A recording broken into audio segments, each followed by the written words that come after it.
लिखा हुआ सही आएगा।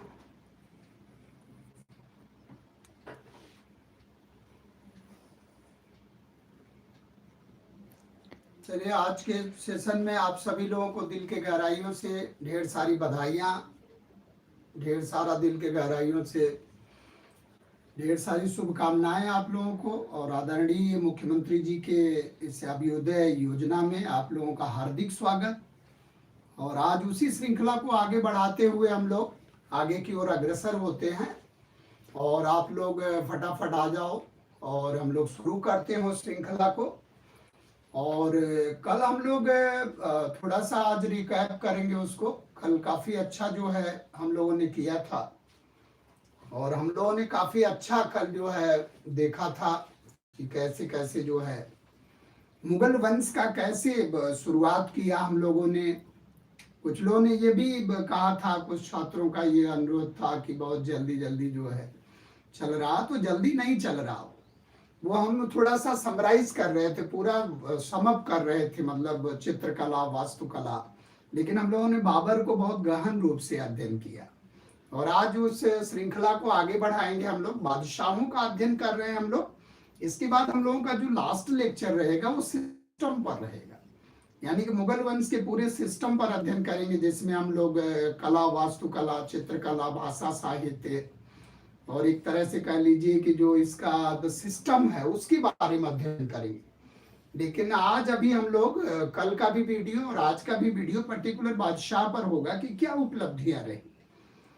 इतने लंबे शासन तक आप देखोगे कि 181 ईयर्स तक शासन किया 6 बादशाहों ने, जिसमें आप देखोगे शेर शाह सूरी यानी कि द्वितीय अफगान वंश के रूप में सूरवंश रहता है, उसकी भी अपनी उपलब्धियां हैं। तो बीच में हम लोग देखते हैं कि बाबर के बारे में काफी कुछ अध्ययन हम लोग कर चुके हैं कि बाबर भी आप देखो कि चित्रकला के क्षेत्र में इंटरेस्टेड था, और आत्मकथा में चित्रकारों का उल्लेख भी करता है, और दीवान के नाम से कविताओं का संग्रह किया करता था, मुबायान के नाम से शैली का विकास किया बाबर ने।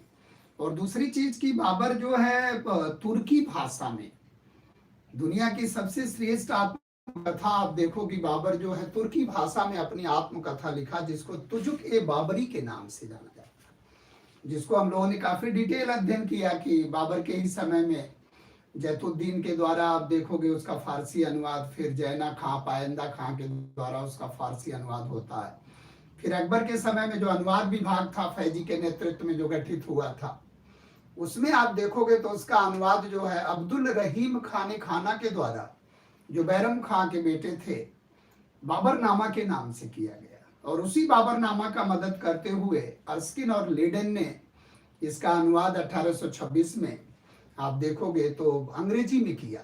लेकिन जो मूल तुर्की भाषा से इसका अंग्रेजी अनुवाद हुआ, तो बार बार क्वेश्चन आता है, यूपीएससी में भी आता है कि मूल तुर्की यानी कि तुजुके बाबरी की मदद से अगर किसी ने अंग्रेजी में अनुवाद किया तो मिस्टर बेवरिज ने किया 1905 ईस्वी में, जिसको मेमोयर साहब बाबर के नाम से भी जाना जाता है। तो इस प्रकार से बाबर जो है बाग बगीचों का भी बड़ा शौकीन था। और आपने देखा कि नूरे अफशा के नाम से, नूरे अफगान के नाम से एक बाग बगीचा लगाया था आगरा में, जिसको आराम बाग के भी नाम से करते हैं। और पहले उसी में दफनाया गया बाबर को, बाद में बाबर की पत्नी ने जो है उसे काबुल में दफनाया। तो वर्तमान समय में बाबर का जो है काबुल में ही है। तो आपने देखा कि बाबर ने बहुत संघर्ष किया, और अपना पारिवारिक संघर्ष भी रहा। उसके बाद भारत की ओर उन्मुख हुआ बाबर। फिर भेरा के आप युद्ध में 1519 में आपने देखा कि गोला बारूद का भी पहली बार प्रयोग हुआ भेरा के युद्ध में। फिर पेशावर की लड़ाई, यानी कि 4 बार प्रयास किया। 5वां आक्रमण था पानीपत का फर्स्ट बैटल। पानीपत के फर्स्ट बैटल में बाबर की विजय होती, इब्राहिम लोदी मारा जाता है। फिर खानवा की लड़ाई आती, जिसमें बाबर तमगा नामक कर खत्म करता है, जिहाद घोषित करता है, गाजी की उपाधि धारण करता है। और उसके बाद आप देखोगे चंदेरी की लड़ाई, मेदिनी राय पराजित होते हैं। और बेहतरीन रणनीति के कारण, यानी कि तुलुगमा रणनीति के कारण और तोपों के कारण, तोपों को सजाने के कारण, यानी कि एक तरह से इस जो उस्मानी पद्धति है और उज़्बेक पद्धति के सहारा लेते हुए बाबर ने खानवा की लड़ाई जीत लिया, जो बाबर के जीवन की सर्वाधिक निर्णायक लड़ाई थी। चंदेरी की लड़ाई में मेदिनी राय पराजित हुए। उसके बाद चंदेरी की लड़ाई में शेरशाह सूरी ने यानी कि शेर खान ने, फरीद खान ने बाबर का साथ दिया। तो फिर आप देखोगे कि नेक्स्ट जो लड़ाई हुई जिसमें अफगान संघ बना था, यानी घाघरा की लड़ाई जो जल और थल दोनों पर हुई, उसमें महमूद लोदी के साथ था जो है शेर खान। तो इस तरह से आप देखोगे कि काफी जो है संघर्ष में समय रहा बाबर का, और लास्ट में बाबर की डेथ हो जाती है।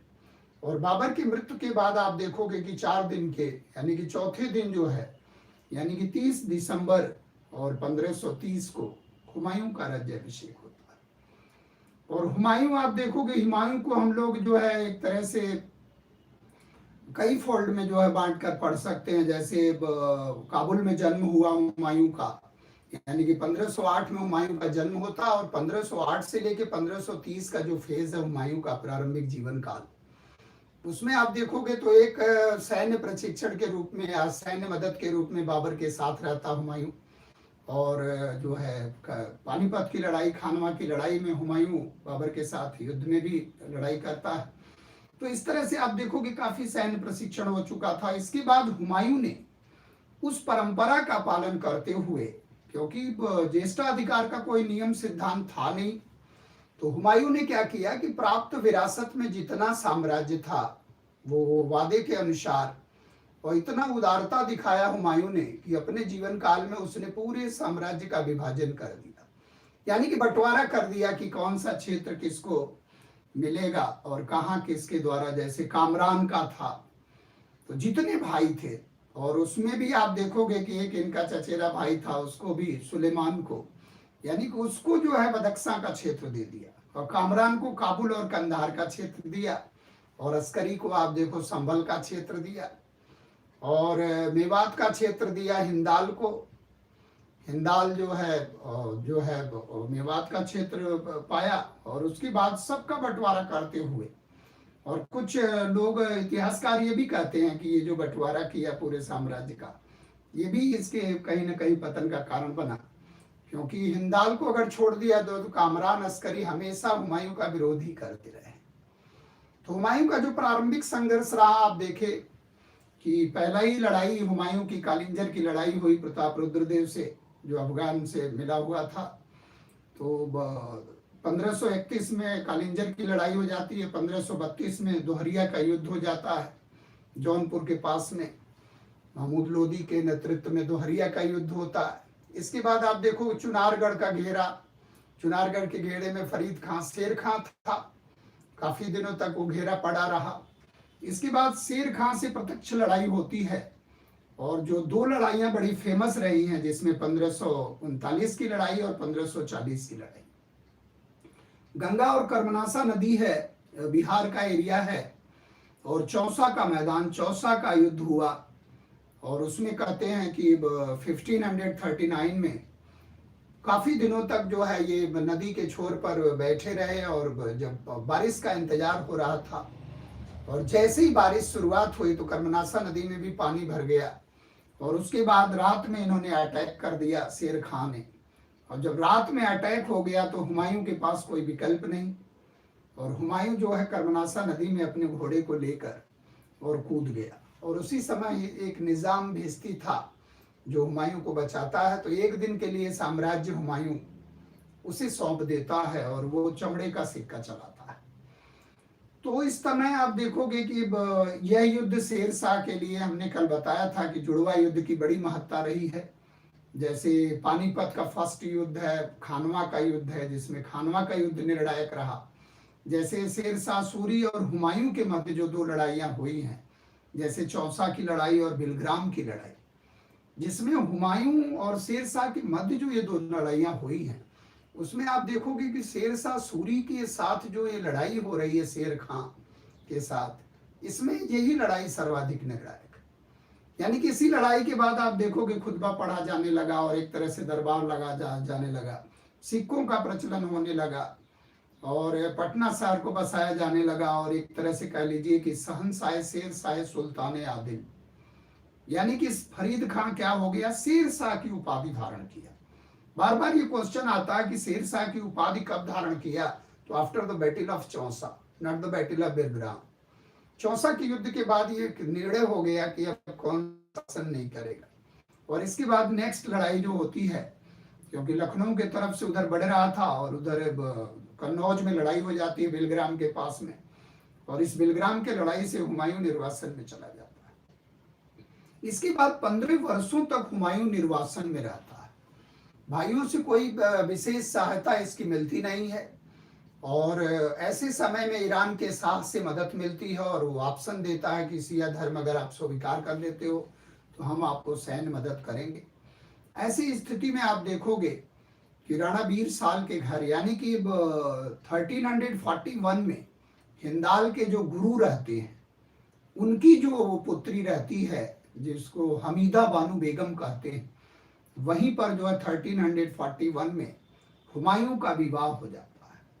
और हुमायूं का विवाह हमीदा बानो बेगम से होता है, और हमीदा बानो बेगम से ही पैदा होता है, यानी कि 1342 ईस्वी में राणा वीर साल के घर जन्म है अकबर का।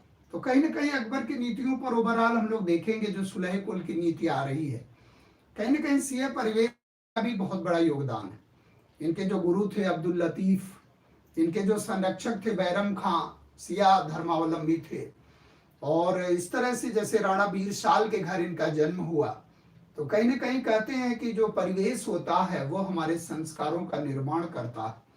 ये बात बखूबी अकबर पर देखी जा सकती है, जो भी कूटनीतिक रहा हो, लेकिन आप देखोगे कि सुलह कुल है, इबादत खाना है फतेहपुर सिकरी में, तो काफी प्रभाव दिखेगा इनका अकबर के ऊपर। अकबर द ग्रेट, जो एक तरह से कह लीजिए विभिन्न जैसे तीर्थ यात्रा कर को समाप्त करना, जजिया कर को समाप्त करना, बहुत ढेर सारे प्रभाव आप देखोगे अकबर के व्यक्तित्व में। कहीं ना कहीं उनका जो पालन पोषण परिवेश है उसका बहुत बड़ा प्रभाव।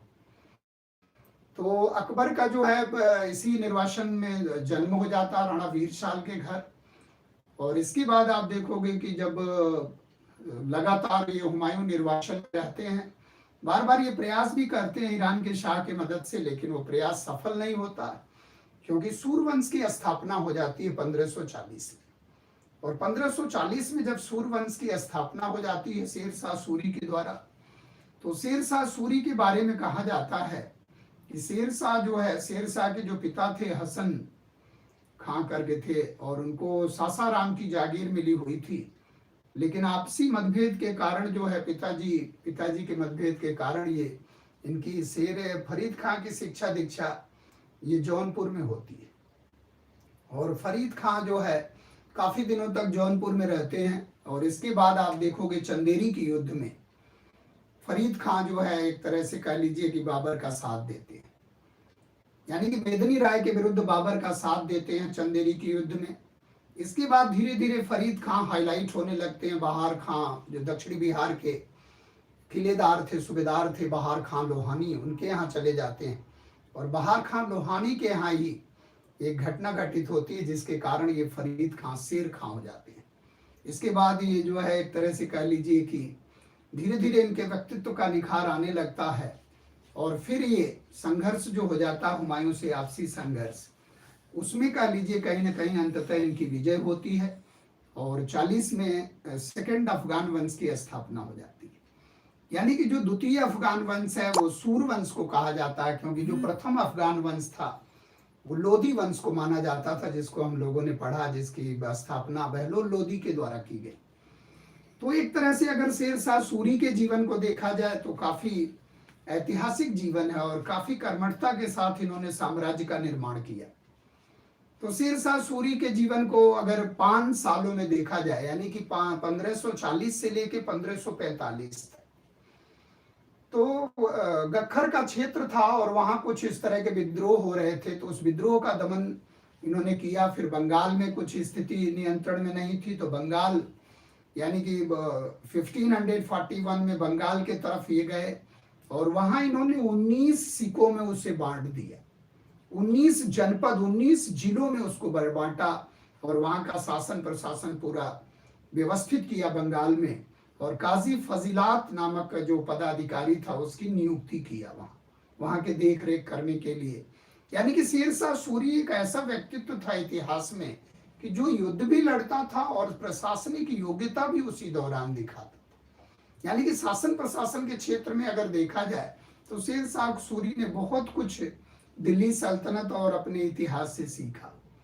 जैसे ब्रांडिंग सिस्टम को आप देखो, जैसे रैयतवाड़ी सिस्टम है कि कैसे जो है दर को निर्धारित करना और भूमि की पैमाइश करके कैसे जो है रई आधार पर उत्तम, मध्यम और निम्न भूमियों में उसको बांटना और रैयतवाड़ी सिस्टम को बढ़ावा देना, जिसके अंतर्गत आप देखोगे कि बहुत बड़ी एक व्यवस्था कायम किया शासन प्रशासन के क्षेत्र में भी।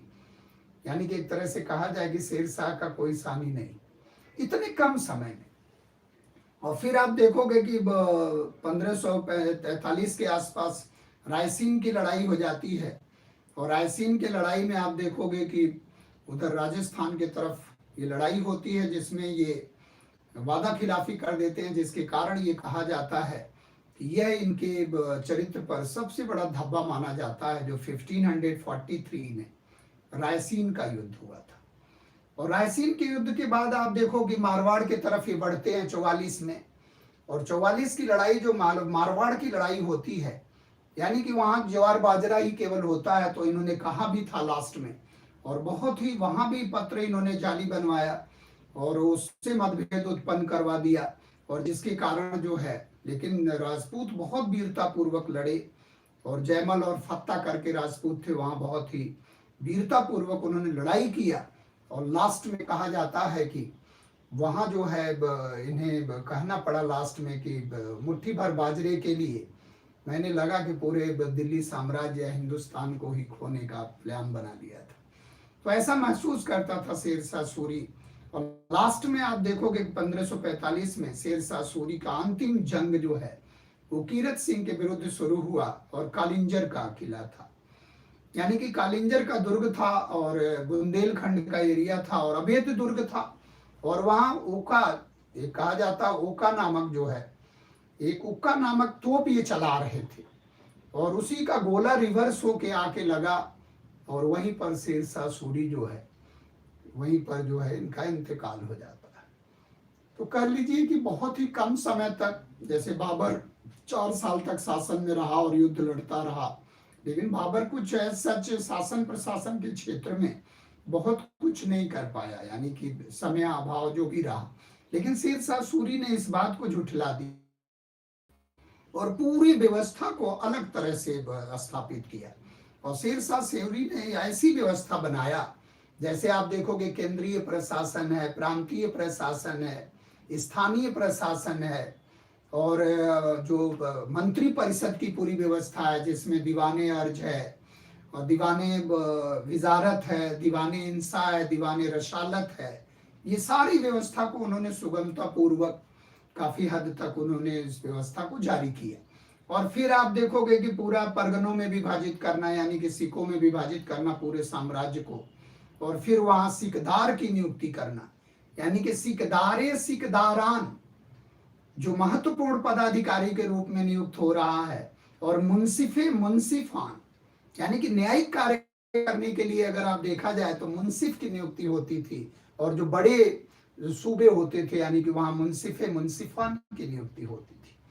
जैसे आप देखोगे कि जरीबाना कर है और महासिलाना है, 2.5% जरीबाना शुल्क लिया जाता था जो सर्वेक्षण शुल्क होता था, और महासिलाना होता था जो 5% लिया जाता था। तो इस तरह से आप देखो कि शेर शाह सूरी के समय में काफी व्यवस्था जो है सुचारू रूप से संचालित होने लगी। और कानूनगो ने लिखा है, कानूनगो महोदय ने लिखा है कि जो इनका साम्राज्य था उसमें जो जैसे सरायों की व्यवस्था, सड़क की व्यवस्था, सड़कों का इन्होंने जाल बिछा दिया था। 4-4 सड़कें थी, जिसमें आप देखोगे कि एक बड़ी फेमस सड़क थी इनके समय में, जिसको हम लोग इस समय वर्तमान समय में NH1 NH2 के नाम से जानते हैं, जो एक तरह से कह लीजिए कलकत्ता से लेकर और उधर पेशावर तक जाती थी, जिनको सड़के आजम के नाम से जानते थे। और वही ये सड़क है जिसको हम लोग लॉर्ड ऑकलैंड का जो जमाना आएगा, लॉर्ड ऑकलैंड के जमाने में जो भारत का गवर्नर जनरल था लॉर्ड ऑकलैंड, उसके जमाने में इसका नाम GT रोड पड़ा, क्योंकि शेर शाह सूरी के समय में आप देखोगे तो इसको सड़के आजम के नाम से जाना जाता था। सड़के आजम के नाम से जाना जाता था और बाद में इसका नामकरण जीटी रोड के नाम से हुआ। और आपको ये जानकर ताज्जुब होगा कि हमने बताया भी था कि प्राचीन भारत में आप देखोगे मौर्य काल में जो पुष्यगुप्त वैश्य था, यानी कि चंद्रगुप्त मौर्य का साला, पुष्यगुप्त वैश्य जो बड़ा टेक्निकल इंजीनियर टाइप का था, जिसने सुदर्शन झील का निर्माण कराया था, और उसी के द्वारा इस जीटी रोड की नींव डाली गई। यानी कि अगर कहा जाए कि who laid down the foundation of that grand trunk road, तो उत्तरापथ के रूप में उस जीटी रोड का निर्माण, यानी कि उस जीटी रोड की नींव डालने का श्रेय उत्तरापथ के रूप में पुष्यगुप्त वैश्य को दिया जाता है।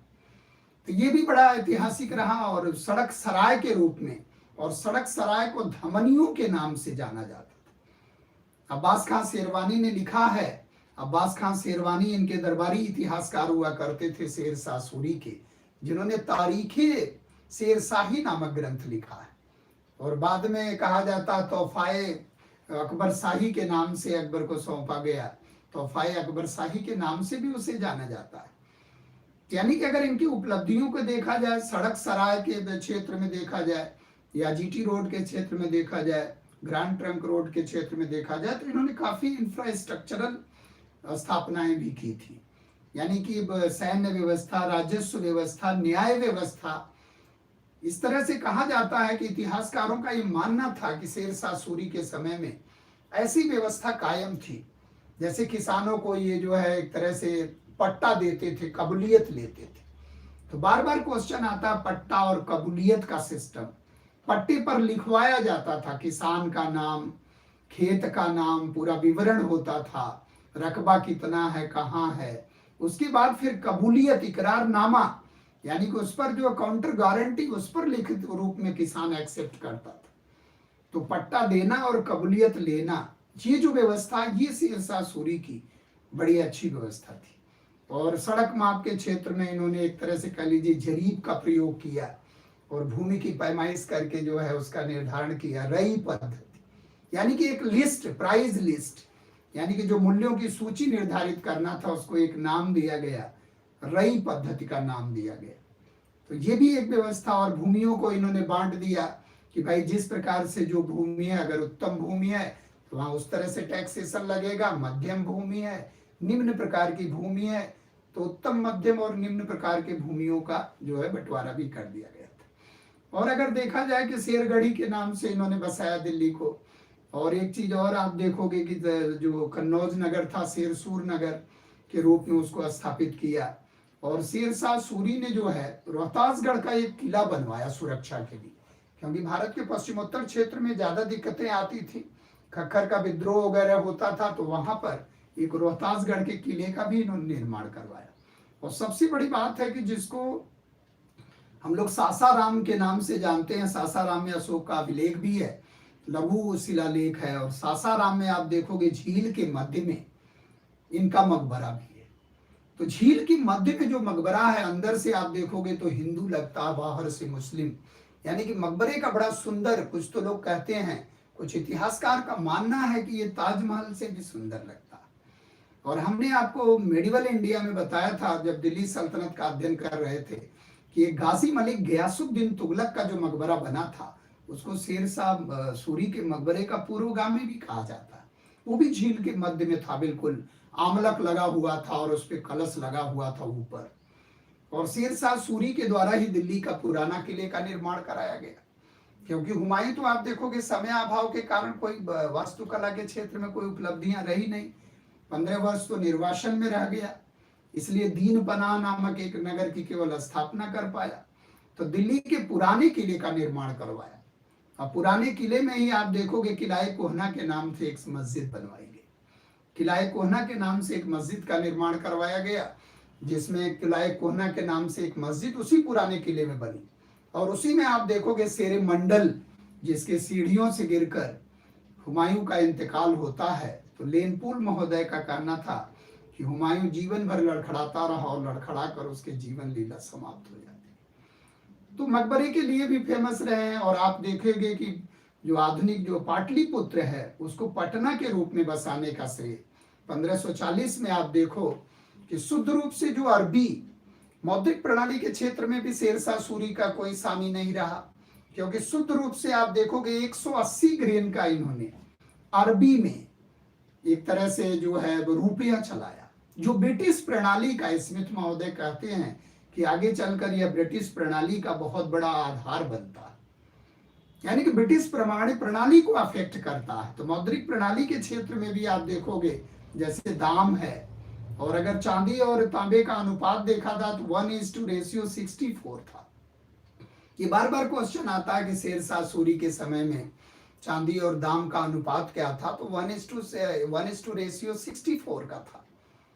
तो ये चीज आप देखो मौद्रिक प्रणाली के क्षेत्र में, यानी कि 180 ग्रेन का जो है इन्होंने शुद्ध रूप से अरबी में, और उसमें देवनागरी लिपि में शासक का नाम लिखा रहता था, टकसाल का नाम लिखा रहता था अरबी में और देवनागरी लिपि में। तो इन्होंने प्रयास ये किया कि जो मिश्रित धातु के सिक्के चलते थे उसका प्रचलन भरसक किया जाए, कि उसके प्रचलन को बंद कर दिया जाए, और शुद्ध रूप से जो है तांबे के और एक तरह से चांदी के सिक्के चलाए गए। ये भी शेरशाह सूरी की बहुत बड़ी उपलब्धि रही, यानी कि न्याय व्यवस्था, सैन्य व्यवस्था। और कहते हैं कि एक बूढ़ी माँ अपने सिर पर टोकरी लेके जा रही थी और उसमें असरफी थी, हीरे जवाहरात थे, लेकिन किसी की मजाल नहीं है कि उसको कोई टच कर सकता। तो ये बताता है कि शेरशाह सूरी से इतिहास में लोगों को क्या सीख लेना है, कैसे शासन प्रशासन और हुलिया रखना और चेहरा रखना और सैनिकों का जो नामनक्लेचर तैयार करना और घोड़ों को दागने की व्यवस्था, इस तरह से शेरशाह सूरी को देखोगे आप। और इसी के पद चिन्हों पर चलकर आगे चलकर अकबर ने अपने मुगल वंश की, मुगल साम्राज्य का विस्तार किया। यानी कि कहा जाए कि अकबर का पूर्वगामी कौन है, तो वो शेरशाह सूरी होता है। तो इस प्रकार से देखोगे आपकी वो हुमायूं और शेरशाह सूरी का समय। और शेरशाह सूरी के बाद आता है इनका एक उत्तराधिकारी जो 1545 से लेकर 53 तक रहता है, इस्लाम शाह। यानी कि इस्लाम शाह को आप देखोगे तो इनका सक्सेसर बनता है।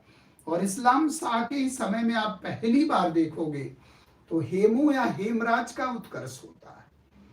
हेमू या हेमराज इनके सेवा में आता है, जहां माप तौल के अधीक्षक के रूप में इसकी नियुक्ति होती है। वही हेमू जिससे बैरम खां की लड़ाई होगी आगे चलकर, और जो आदिल शाह, इब्राहिम आदिल शाह के समय में वजीर और प्रधानमंत्री बनेगा। तो कभी कभी इस्लाम शाह पर भी क्वेश्चन आता है, फारसी में कविताएं किया करता था। और सबसे बड़ी बात है कि इस्लाम शाह ने एक ऐसी परंपरा शुरू किया, इस्लाम शाह को बड़ा नाज रहता था कि अपना तख्त पर अपनी जूती को रखा था और उससे कहता था कि सिजदा और पायबोस लोग उसका करें। यानी कि बड़ा एक तरह से सिस्टम जो है वो उसका लोग आदर करते थे। और इस्लाम शाह ने एक तरह से सैन्य व्यवस्था में श्रेणी परंपरा को शुरू किया, जैसे 250 है, 500 मनसब है, और एक तरह से 500 का मनसब है, फिर 5000 का, फिर 10,000 का, फिर 20,000 का मनसब है। यानी कि सैन्य संगठन में श्रेणी व्यवस्था को लागू करना। पीसीएस में क्वेश्चन एक बार आया था कि सैन्य संगठन में अगर श्रेणी प्रणाली को लागू करने का श्रेय आ जाए तो वो शेरशाह सूरी के उत्तराधिकारी हैं इस्लाम शाह। और इस्लाम शाह के बारे में कहा जाता है कि इन्होंने भारत के पश्चिमोत्तर क्षेत्र को सुरक्षित करने के लिए मानकोट के किले बनाए, यानी कि 5 किलों की इन्होंने एक श्रृंखला बनवा दी। और सड़क सराय, और सराय के बारे में कहा जाता है कि इनके समय सराय का कंसंट्रेशन शेरशाह सूरी से भी ज्यादा था। इसके बाद आप देखोगे कि जब इनकी डेथ हो जाती है तो इसके बाद आते हैं इब्राहिम आदिल शाह। और इब्राहिम आदिल शाह के ही समय में साम्राज्य 5 भागों में विभाजित हो जाता है, जिसमें दिल्ली का जो इधर का पोर्शन है वो अपने सिकंदर सूरी को मिलता है, सिकंदर शाह सूरी को मिलता है। तो इब्राहिम, यानी कि अब इब्राहिम आदिल शाह के समय में हेमू या रोहड़ी का रहने वाला व्यक्ति, बक्काल भी इसको कहते हैं, भार्गव या गौड़ जो वंश का ब्राह्मण माना जाता है हेमराज को, हेमू को। और इसने अपने जीवन में आप देखोगे कि 24 लड़ाइयां लड़ी थी, जिसमें 22 में इसको विजय मिली। और ये 14वां विक्रमादित्य है।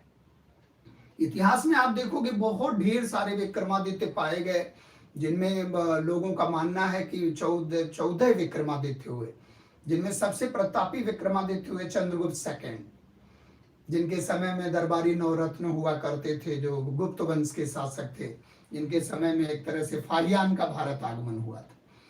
तो 14वें विक्रमादित्य के रूप में इन्होंने जो है एक तरह से उपाधि धारण किया था। और हेमू हेमराज वजीर या सेनापति हुआ करते थे किसके, आदिल शाह के। और फिर आप देखोगे कि आदिल शाह ने जो है, आदिल शाह को जो चुनार का एरिया मिला हुआ था, बनारस और चुनार का, लेकिन बाद में जो जब देखा इन्होंने कि एक दिल्ली में पदाधिकारी की नियुक्ति हुई थी अराजकता के समय में, और जब दिल्ली में पदाधिकारी की नियुक्ति हुई थी तो इन्होंने आया और दिल्ली से उसको भगा दिया।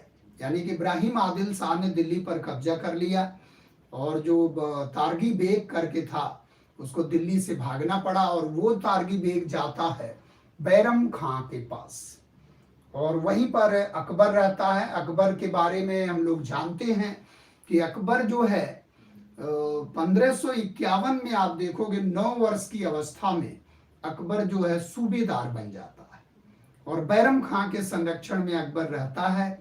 और वहीं पर जो है इसको एक तरह से कह लीजिए जब सूचना मिलती है तो बैरम खां के संरक्षण में अकबर रहता है और वहां इतने कम उम्र में आप देखो कि इसको जो है सूबेदार का पद मिल जाता है अकबर को। तो इस प्रकार से अगर देखा जाए तो जब हुमायूं की, यानी कि हुमायूं का जो है एक तरह से जब डेथ हुई तो जब इनको पता चला तो 5 नवंबर 1556 ईस्वी को पानीपत का सेकेंड युद्ध होगा। और उस पानीपत के द्वितीय युद्ध में जो 5 नवंबर 1556 को हुआ, क्योंकि हुमायूं के बारे में आपने कल भी सुना था कि हुमायूं खोया भी और पाया भी। 2 युद्धों से हुमायूं खोया, चौसा और बेलग्राम से, और मच्छीवाड़ा और सरहिंद की लड़ाई से हुमायूं पुनः अपने को प्राप्त कर लिया, जो मई जून की लड़ाई थी 1555।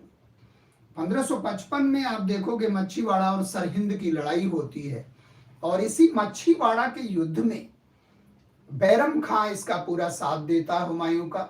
और मच्छीवाड़ा और सरहिंद के लड़ाई से फिर धीरे धीरे हुमायूं की पुनर्वापसी हो जाती है।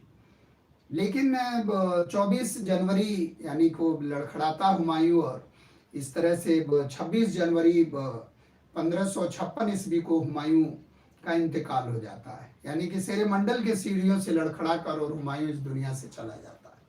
फिर आप देखोगे कि फरवरी में यानी कि कालानौर में अकबर का राज्याभिषेक होता है। यानी कि अकबर राज्याभिषेक कर लेता है जब उसको पता चलता है तो कालानौर में। लेकिन लोग जो है मुल्ला बेकसी को हुमायूं की जगह पे डिट्टो हुमायूं की तरह लगता था और उसको बैठाकर और झरोखा दर्शन कराया करते थे, ताकि लोगों को ये न पता चले कि वो जो है हुमायूं की डेथ हो गई। और ऐसी सूचना जब मिलती है दिल्ली पर तो आप देखते हो कि धीरे धीरे जो है जब लड़ाई की स्थिति आती है तो 5 नवंबर और 1556 को हेमू हेमराज और बैरम खां के मध्य लड़ाई होती है। क्योंकि जब हेमू इब्राहिम आदिल शाह ने उसे खदेड़ दिया, यानी कि इब्राहिम आदिल शाह के सेनापति हेमू ने उसे भगा दिया दिल्ली से, तो वो गया बैरम खां के पास। तो बैरम खां को निगेटिव बातें बताने लगा तो बैरम खां ने उसका मर्डर कर दिया। यानी कि बैरम खां ने एक तरह से तारदी बेग का मर्डर कर दिया। और फिर बैरम खां और अकबर जो है युद्ध के लिए तैयार होते हैं और दिल्ली की तरफ बढ़ने लगते हैं। तब वही होता पानीपत के मैदान में लड़ाई होती है। लड़ाई में बड़ी वीरता पूर्वक, और कहा जाता है कि मध्यकालीन इतिहास में पहला हिंदू शासक, यानी कि हिंदू धर्म से संबंधित पहला अगर शासक आ जाए जो कि शासक बनने में कामयाब रहा तो हेमू या हेमराज। और उसने जो है एक तरह से कह लीजिए कि जब लड़ाई लड़ा तो बड़ी भीषण लड़ाई हुई, पानीपत का द्वितीय युद्ध। और अंततः हुमायूं यानी कि एक तरह से हारने वाला था और हेमराज हेमू जीतने वाला था। लेकिन तब तक एक तीर जो है उसके हाथी पर बैठा हुआ था और लगता है, और एक तीर उसके आंख में लगता और वो हौदे में गिर जाता हाथी के, यानी कि जिसमें वो बैठा रहता उसी में गिर जाता और वहीं पर एक तरह से उसकी डेथ हो जाती है। और पानीपत के द्वितीय युद्ध में विजय हासिल करके अकबर का समय शुरू होता है। अब अकबर के शासनकाल को समझने के लिए आप सोचो कि 13 से 14 वर्ष की अवस्था में, आप सोचो कि 42 में अकबर पैदा हुआ था 1542, और 1551 में अकबर जो है सूबेदार बन जाता है, और 1556 में अकबर जो है एक तरह से कालानौर में अपना राज्याभिषेक करता है, तो वही 13 और 14 वर्ष की अवस्था में अकबर को सिंहासन मिल जाता है। और बैरम खां आसपास चूंकि रहता, और बैरम खां का सिया परिवेश है, और बैरम खां के ही संरक्षण में और बैरम खां के ही सेनापतित्व में इनका सारा काम चलता है। इस प्रकार से आप देखोगे कि बैरम खां 1556 से लेकर और 60 तक ये माना जाता है कि अकबर जो है बैरम खां के ही संरक्षण में रहता है, और अकबर के जितने क्रियाकलाप हैं सब बैरम खां के देख रेख में होते हैं। लेकिन इसी समय में आप देखोगे काफी प्रतिद्वंदिता हो जाती है, और बैरम खां के लिए अकबर ने एक नया पद का सृजन किया, जिसको हम लोग वजीर या एक प्रमुख दीवान के नाम से जानते थे। तो एक नए पद का सृजन हुआ दीवान वकील करके। वकील पद जो है बैरम खां के लिए सृजित किया गया अकबर के द्वारा। लेकिन जब ये बात होने लगी कि बैरम खां बहुत महत्वाकांक्षी होने लगा, तो अकबर का जो फर्स्ट पीरियड आप देखोगे 1556 से लेकर और 1560, तो जब बैरम खां की महत्वाकांक्षा और लोगों से भी बात पता चलने लगी कि बैरम खां जो है कुछ दूसरी अंदर से कुछ दूसरी नियति रखता है और कुछ महत्वाकांक्षी हो रहा, तो ऐसे समय में बैरम खां को एक तरह से अकबर ने चुनौती दिया, और एक भेजा गया, पीर मोहम्मद करके हैं कोई, उनको भेजा गया कि तिलवाड़ा का एक युद्ध हुआ। और तिलवाड़ा का युद्ध आप देखोगे कि तिलवाड़ा का जब युद्ध होता तो उसमें बैरम खां पराजित होता, और बैरम खां को दरबार में बुलाया जाता है। अब जब बैरम खां को दरबार में बुलाया जाता है तो बैरम खां को अकबर 3 ऑप्शन देता है कि भैया तो कालपी चंदेरी का आप बन जाओ सूबेदार, या तो फिर मक्का चले जाओ, वहीं जो है आप रहो, और या तो फिर आप एक व्यक्तिगत सलाहकार की हैसियत से रहो। क्योंकि अकबर जो है नो डाउट जो 9 वर्ष की अवस्था में सूबेदार बन सकता, और उसको दुनियादारी का सब पता है कि क्या बैरम खां सोच रहा कैसे है। तो फिर जो है इन्होंने ऑप्शन चुना कि नहीं, मक्का जाना ही सही है। और जब मक्का के लिए ये जा रहे थे तो गुजरात के पाटन नामक स्थान पर इन पर अटैक हो गया बैरम खां पर। और जब अटैक हो गया तो वहां एक कोई मुबारिज खां यानी कि मुबारक खां नामक व्यक्ति ने इनको स्लैप्ड कर दिया, यानी कि वहीं पर इनको स्टैप्ड कर दिया, यानी कि चाकू से मारकर इनकी हत्या कर दी। और वहीं पर इनकी हत्या हो जाती है। और वही मुबारक खां है जिसके पिता को इन्होंने बैरम खां ने मच्छीवाड़ा के युद्ध में जिसके पिता को मारा था, तो उसने बदला लेने के ताक में था, और वहां बैरम खां मिल गया।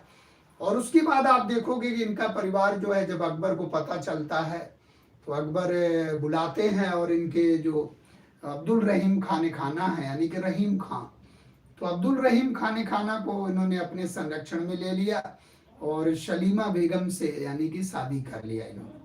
तो एक तरह से कहा जाए कि फिर उसके बाद आप देखोगे कि लोग आरोप लगाते हैं कि अकबर पर, सम्राट अकबर पर पेटीकोट शासन का आरोप लगता है। एक इतिहास में आप देखोगे कि 1560 से लेकर 64 तक बड़ा अकबर के बारे में लोगों का कहना था कि ये हरम के अतका खैल के नाम से एक समय आता है, यानी कि 1560 से देखोगे आप तो कुछ विद्वान मानते हैं 1562 और कुछ मानते हैं 1564, यानी कि अतका खैल के उसमें आ गए। अतका खैल यानी कि शाही हरम का प्रभाव रहा, जिसमें आप देखोगे कि शाही हरम में जैसे महामानगा है, और महामानगा और इनका पूरा परिवार, जैसे इनके पति हैं शमसुद्दीन हैं, और इनके एक तरह से पुत्र हैं आदम खां हैं, और इसमें आप देखोगे कि शमसुद्दीन और आदम खां हैं, और जीजी अनगा इनकी पुत्री जीजी अनगा हैं। तो इस तरह से जीजी अनगा हैं, और ये इनके पति हैं, इनके पुत्र हैं, और ये इनकी पुत्री है। तो 2.5 माह है महामनगा इनकी, तो लोग कहते हैं कि ये धाय माँ के पूरा प्रभाव में आ गए, यानी कि महिलाओं के प्रभाव में आ गए पूरा, और इसको पेटीकोट शासन का नाम दिया गया। लेकिन आप देखोगे इसमें होता क्या है कि शमसुद्दीन यानी कि एक तरह से कह लीजिए आदम खां की हत्या कर देते हैं 62 में, और इसके बाद अकबर नाराज हो जाता है और अकबर आदम खां की हत्या करवा देता है, और इसके बाद महामनगा की मृत्यु हो जाती है। तो 1562 में आप देखोगे इस शाही हरम का प्रभाव खत्म हो जाता है। लेकिन अगर इसको इग्नोर करना हो कि इसका कोई प्रभाव अकबर के जीवन पर नहीं पड़ा, क्योंकि अकबर इसी समय अपनी योजनाओं को अंजाम दे रहा था।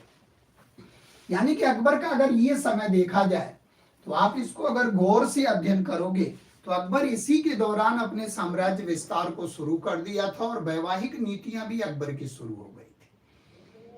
जैसे चुनार, मालवा का युद्ध, चुनार की लड़ाई आदम खां के नेतृत्व में 61 में, यानी कि 1561 में चुनार की लड़ाई हुई, मालवा का युद्ध हुआ। तो पहला जो मानव विस्तार, साम्राज्य विस्तार के सिलसिले में अकबर को अगर देखा जाए तो मालवा का युद्ध होता है, और फिर चुनार की लड़ाई होती है 61 में ही। तो शाही हरम का प्रभाव दिखता नहीं है, लेकिन कभी भी आ जाए कि पेटीकोट गवर्नमेंट या अतका खैल का या महामनगा का प्रभाव कहाँ दिखने को मिलता है, तो वही 60 से 62 के बीच में। इसके बाद आप देखोगे कि 1562 में आमेर में कहा जाता कछवाहा राजपूत थे, उस घराने में इनकी शादी हो जाती है। इसके बाद आप अकबर के समय की ताबड़तोड़ घटनाओं का हम लोग समीक्षा करेंगे, और बड़ा ही बेहद इंटरेस्टिंग अकबर का समय रहेगा पूरा। तो जयपुर का घराना है, जयपुर के घराने में आप देखोगे कि कछवाहा राजपूत का घराना है। ख्वाजा साहब के दरगाह पर ये दर्शन करने जाते थे, 14 बार ख्वाजा नवाज गरीब के दरगाह पर ये गए अकबर, 14 बार दर्शन करने तो गए, 2 बार नंगे ही पैर गए बिल्कुल। तो आमेर का जो कछवाहा राजपूत घराना है, जयपुर वाला, जिसको कछवाहा राजपूत कहते हैं, तो 1562 ईस्वी में इनकी शादी होती है। 1562 ईस्वी में जब आप देखते हो तो मरियम उज़ ज़मानी उर्फ हरखा बाई, थोड़ा सा ध्यान देना है क्योंकि जोधा अकबर पिक्चर बनी थी तो बड़ा उसमें वाद विवाद हुआ। तो मरियम उज़ ज़मानी उर्फ हरखा बाई के नाम से पुत्री थी बिहारी मल या भारमल की, जो ब्याही गई इनके साथ।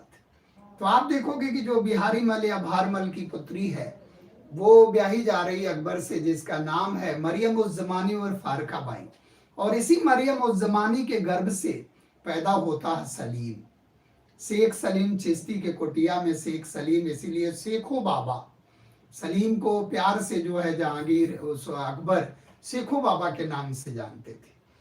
यानी कि 1569 में इन्हीं मरियम उज़ ज़मानी के गर्भ से पैदा होता है सलीम, जो आगे चलकर जो है जहांगीर के नाम से प्रसिद्ध होता। तो बड़ा लार प्यार सलीम को अकबर ने किया, इसलिए आप देखते हो कि बड़ा कहते हैं कि अगर हम प्रॉपर दूरी नहीं बनाए रखते हैं तो कहीं ना कहीं बेटा जो है वो कश्मीर बन जाता है।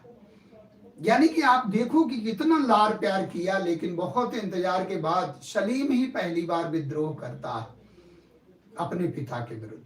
बाद में सलीम के बेटे जो है खुर्रम और खुसरो, आपने देखो सलीम के विरुद्ध विद्रोह कर जाते हैं।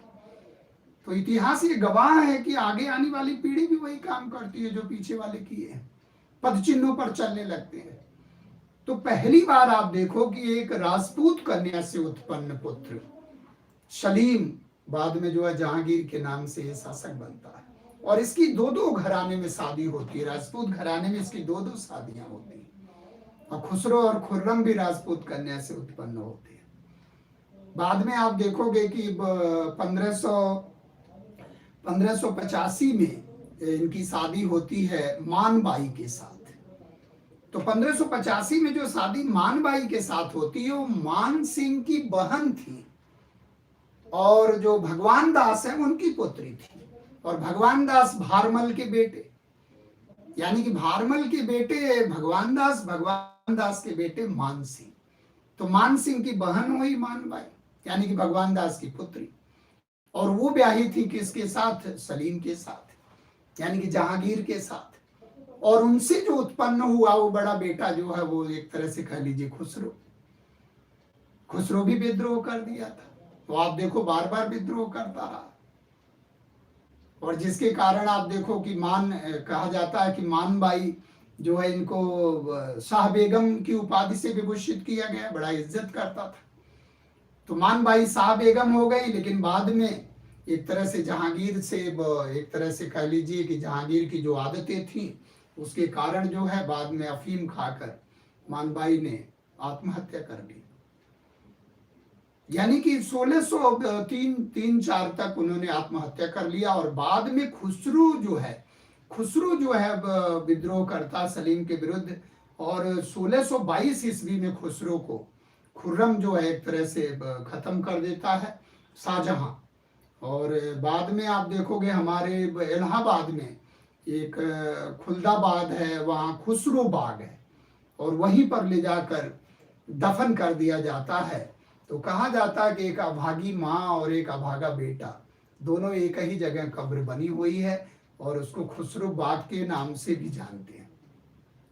तो ये कहानी रही मतलब मानबाई की। और उसके बाद 1586 ईस्वी में आप देखोगे कि जो उदयपुर का घराना है, उदयपुर के जो राजपूत घराने हैं, उसमें उदय सिंह की बेटी जो थी, जिसको हम लोग जोधाबाई कहते हैं, जोधपुर की राजकुमारी, यानी कि जोधपुर की राजकुमारी जोधाबाई से सलीम की शादी हो रही है। अब आप ट्विस्ट समझो, हरखाबाई मरियम उस जमानी को भी कुछ इतिहासकार जोधाबाई कहते हैं, लेकिन जोधाबाई की अगर असली तस्वीर देखना तो जोधाबाई अकबर की पुत्र वधू थी, यानी कि सलीम की जो है पत्नी थी। तो सलीम की जो दूसरी शादी हुई, यानी कि उदयपुर के घराने में 1586 में, उससे पैदा हुआ बेटा जो है खुर्रम। 1592 में आप चल के देखोगे, 92 में तो खुर्रम की पैदाइश होती है, और वही खुर्रम में चलकर बनता है वो शाहजहां, और वो भी जहांगीर के विरुद्ध विद्रोह करता है।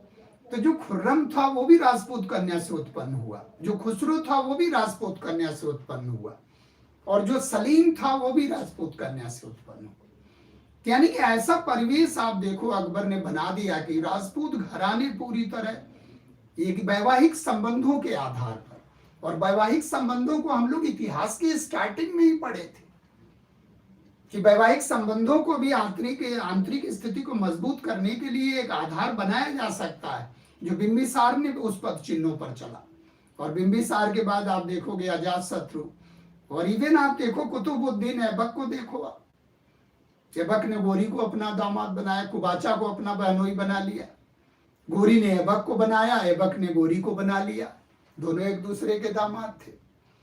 तो यानी कि मैत्रीपूर्ण संबंध, यानी कि मैट्रिमोनियल रिलेशन को हमेशा आप देखोगे कि आंतरिक स्थिति को मजबूत करने में बहुत बड़ा आधार बनाया गया। तो इस प्रकार से आप देखोगे ये कंफ्यूजन बिल्कुल दूर कर लेना है कि वो जोधपुर की राजकुमारी थी, जिससे जो है खुर्रम उत्पन्न हुआ था, और वो सलीम की पत्नी थी।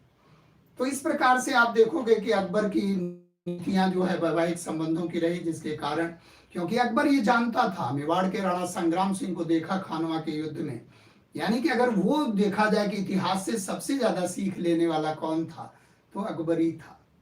एक व्यवहारिक ज्ञान क्या होता है, एक तजुर्बा क्या है, एक अनुभव क्या है, क्योंकि किताबी ज्ञान से नहीं चलता शासन, व्यवहारिक ज्ञान से चलता है। तो एक कुशल शासक होने के लिए हमारे पास अनुभव होना चाहिए, व्यवहारिक ज्ञान होना चाहिए, तजुर्बा होना चाहिए, जो अकबर में कूट कूट कर भरा था। इसके बाद आप देखो अकबर फिर योजनाएं, फिर 1564 ईस्वी में गढ़कटंगा या रानी दुर्गावती के विरुद्ध अभियान छेड़ दिया, जो संग्राम राज की पत्नी थी। अब रानी दुर्गावती को देखो आपकी जो उधर का बाज बहादुर वो क्या इलाका था गढ़कटंगा वाला, तो वहां जो रानी दुर्गावती के द्वारा आप देखो, रानी दुर्गावती वीर नारायण की संरक्षिका के रूप में लड़ाई की, लेकिन रानी दुर्गावती ने इतना वीरता पूर्वक लड़ा। आदम खां, उधर से आप देखो कि आसफ खां मुगल सेनापति था, और रानी दुर्गावती ने 2 दिन बहुत कठिन विरोध प्रतिरोध किया, और उसके बाद रानी दुर्गावती ने देखा जबकि पराजय सुनिश्चित है, तो उन्होंने अपने से ही अपने को कह लीजिए खत्म कर दिया। तो रानी दुर्गावती का भी बड़ा जो है एक तरह से कह लीजिए कि जो चौरागढ़ का है, वो जो गढ़कटंगा की विजय है अकबर की, वो रानी दुर्गावती अपने को वहीं पर शहीद कर लेती है। इसके बाद आप देखो कि मेड़ता की लड़ाई है, मेवाड़ की लड़ाई शुरू हो जाती है। ये 1567 में मेवाड़ के विरुद्ध अभियान छेड़ देते हैं। मेवाड़ के बारे में आप जानते ही हो, सिसोदिया राजपूत खानदान, जैसे राणा संग्राम सिंह का घराना, खानवा की लड़ाई। राणा संग्राम सिंह के बाद आप देखोगे कि विक्रमजीत शासन करते हैं, जो रानी कर्णावती वाला था, राखी वाला प्रकरण, जब बहादुर शाह ने जो गुजरात वाले आक्रमण करने का वो मेवाड़ पर किया, तो उन्होंने हुमायूं को यानी कि एक तरह से राखी का संदेश भेजा था। तो वो चीज आप देखो, विक्रमजीत आ जाते हैं और उसके बाद फिर उदय सिंह आते हैं, राणा उदय सिंह। और राणा उदय सिंह को जब अटैक करता है अकबर और 67 के आसपास, तो ये भाग जाते हैं वहां से। फिर 72 में आप देखोगे कि राणा प्रताप आते हैं। 1572 में उदय सिंह के स्थान पर राणा प्रताप आते हैं, जो एक तरह से कह लीजिए कि राणा प्रताप के समय में कुंभनगढ़ को राजधानी बनाते हैं और एक गोगुंदा करके प्लेस था, और वहां अपने को जो है वो राजधानी बना के और एक तरह से मुगलों के विरुद्ध संघर्ष छेड़ देते हैं। बाद में आप देखो हल्दी घाटी की लड़ाई होती है, और 1576 में जो हल्दी घाटी की लड़ाई होती है उसमें कहा जाता है कि पहली बार इतिहास में गुरिल्ला युद्ध पद्धति का प्रयोग किया गया, यानी कि महाराणा प्रताप के द्वारा गुरिल्ला युद्ध पद्धति का बखूबी प्रयोग किया गया, उसको थर्मोपली के नाम से भी जाना जाता है। और उस हल्दी घाटी के लड़ाई में आप देखो, इधर हकीम खां सूर करके लड़ रहा है और उधर मान सिंह लड़ रहा है, यानी कि अकबर की जो वैवाहिक संबंधों की कूटनीति है वो देखो आप कितनी सफल हो रही है, कि अकबर जो दूरगामी प्रभाव देखा था उस वैवाहिक संबंध में वो कहीं नजर आ रहा है, क्योंकि मान सिंह विरोध में लड़ रहा था राणा प्रताप के, यानी कि एक राजपूत ने एक राजपूत को ही हरा दिया। और बाद में आप देखो राणा प्रताप फिर जो है, और राणा प्रताप के साथ एक मुस्लिम लड़ रहा था, यानी कि अफगान लड़ रहा था हकीम खां करके। तो आप देखो कैसी लड़ाई, यानी कि मान सिंह बनाम राणा प्रताप की लड़ाई, जयपुर बनाम मेवाड़ की लड़ाई, यानी कि due to the lack of unity, एकता का अभाव। तो ये चीज आप देखोगे कि उसका अकबर ने बखूबी उसका जो है एक तरह से मैट्रिमोनियल संबंध के द्वारा उसको फायदा उठाया, और बखूबी उसका इतिहास में एक संदेश दिया कि आप इस तरह भी शासन प्रशासन को एक रूप दे सकते हो। जबकि आप देखो कभी भी इस तरह से राजपूत घराने में कभी मुगल घराने की शादी नहीं हो सकती थी, लेकिन एक तरह से डिप्लोमेटिक शादी, मैट्रिमोनियल संबंध को तरजीह दिया गया। इसके बाद आप देखोगे कि गोगुंदा को जो है राजधानी बनाकर अपना जो है राणा प्रताप अपने को सरेंडर नहीं किए, और राणा प्रताप जगह जगह पर जो है, मेवाड़ तो छिन गया लेकिन जगह जगह पर इन्होंने कब्जा कर लिया पुनः, और 97 में राणा प्रताप की मृत्यु हो जाती है। फिर आते हैं कि राणा करण सिंह आते हैं, राणा अमर सिंह आते हैं और करण सिंह आते हैं। जहांगीर के समय में आप देखोगे कि 1615 में मेवाड़ के साथ संधि होती है खुर्रम के प्रभाव के कारण, और राणा अमर सिंह इतना दुखी हो जाते हैं कि नौचौकी में जाकर रहने लगते हैं और राणा करण सिंह को दे देते हैं कारवा। तो मेवाड़ का बड़ा लंबा संघर्ष चला और ये सरेंडर नहीं हुए, और बाद में एक संधि हो जाती है, वो जहांगीर के समय में होती है 1615 ईस्वी में, खुर्रम के प्रभाव के कारण वो संधि होती है। तो इस प्रकार से देखो आप राजपूतों के साथ, और राजपूतों के साथ जब संघर्ष होता है तो अन्य जैसे सिरोही है, जालौर है, बूंदी है, डूंगरपुर है, बांसवाड़ा है, ये राजपूत रियासतें तो अपने आप सरेंडर कर गई। जब देखें कि जो है अच्छे अच्छे राजपूत घराने सरेंडर कर जा रहे हैं, तो ये तो अपने आप ही आत्मसमर्पण कर गए। तो रणथंभौर है, सिरोही है, जालौर है, डूंगरपुर है, बांसवाड़ा है, ये राजपूत सरेंडर कर गए।